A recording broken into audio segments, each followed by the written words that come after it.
آپ شمس الضحیٰ خاتم الانبیاء۔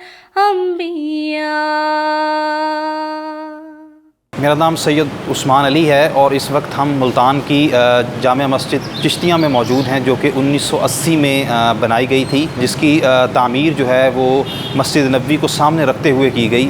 اور اس کا آپ اگر اس کے گنبد خضرا کو دیکھیں تو یہ اسی گنبد خضرا کے ساتھ ہے جو کہ آپ صلی اللہ علیہ وسلم کا مسجد نبوی میں ہے، اسی طرز پر یہ تعمیر کیا گیا ہے، اور اسی طرح اس کے اندر اس کی تعمیر کے اندر ان تمام چیزوں کو ملحوظ خاطر رکھا گیا ہے جو کہ مسجد نبوی کے اندر جس طریقے سے تعمیر ہوئی ہے۔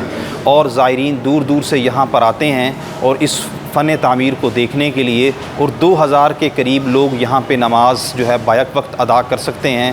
اور اسی طرح اس مسجد کے اندر 2 مینار ہیں جن کی ایک کی لمبائی جو ہے وہ 190 فٹ ہے اور دوسرے کی 120 فٹ ہے، اور یہ الحمدللہ یہ اتنی خوبصورت مسجد ہے کہ جو کہ مسجد نبوی صلی اللہ علیہ وسلم کا عکس دکھاتی ہے۔ اور آپ کو معلوم ہے کہ ہماری ایک جذباتی وابستگی بھی ہے مسجد نبوی سے، تو دور دور سے زائرین کو یہ اپنی طرف کھینچتی ہے اور متوجہ کرتی ہے، اور لوگ اسے دیکھے بنا رہ نہیں سکتے۔ جب بھی کوئی یہاں سے قریب سے گزرتا ہے تو اس مسجد کو دیکھ کے اس کی اٹریکشن کو محسوس کرتا ہے اور اندر آ کے اس کو ضرور ایک دفعہ دیکھتا ہے۔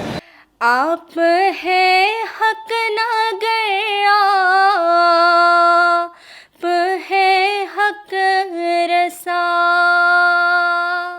اس کے بڑے بڑے دروازے ہیں، اور وہ دروازے بھی جو ہے وہ مسجد نبوی صلی اللہ علیہ وسلم کے دروازوں کے ساتھ ملتے ہیں، اسی طرح کے دروازے اس کے بنائے گئے ہیں، روشن دان بھی اسی طرح کے رکھے گئے ہیں، اور مطلب خوبصورت یہ مسجد عکس دکھاتی ہے اپنے دیکھنے والوں کو۔ جو بھی اس کو دیکھتا ہے وہ اس کو ایک دفعہ دیکھتا ہی رہ جاتا ہے کہ یہ مسجد اتنی خوبصورت طریقے سے بنائی گئی ہے۔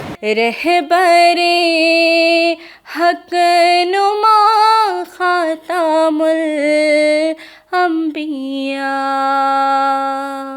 رمضان المبارک کے اندر جو ہے وہ نمازیوں کی تعداد اس کے اندر بہت زیادہ بڑھ جاتی ہے، اور زیادہ تر لوگ جو ہے کچا کچ یہ مسجد بھری ہوتی ہے تراویح کے اوقات کے اندر بھی، اور افطار کے وقت بھی یہاں پہ بہت کثیر تعداد کے اندر لوگ شریک ہوتے ہیں۔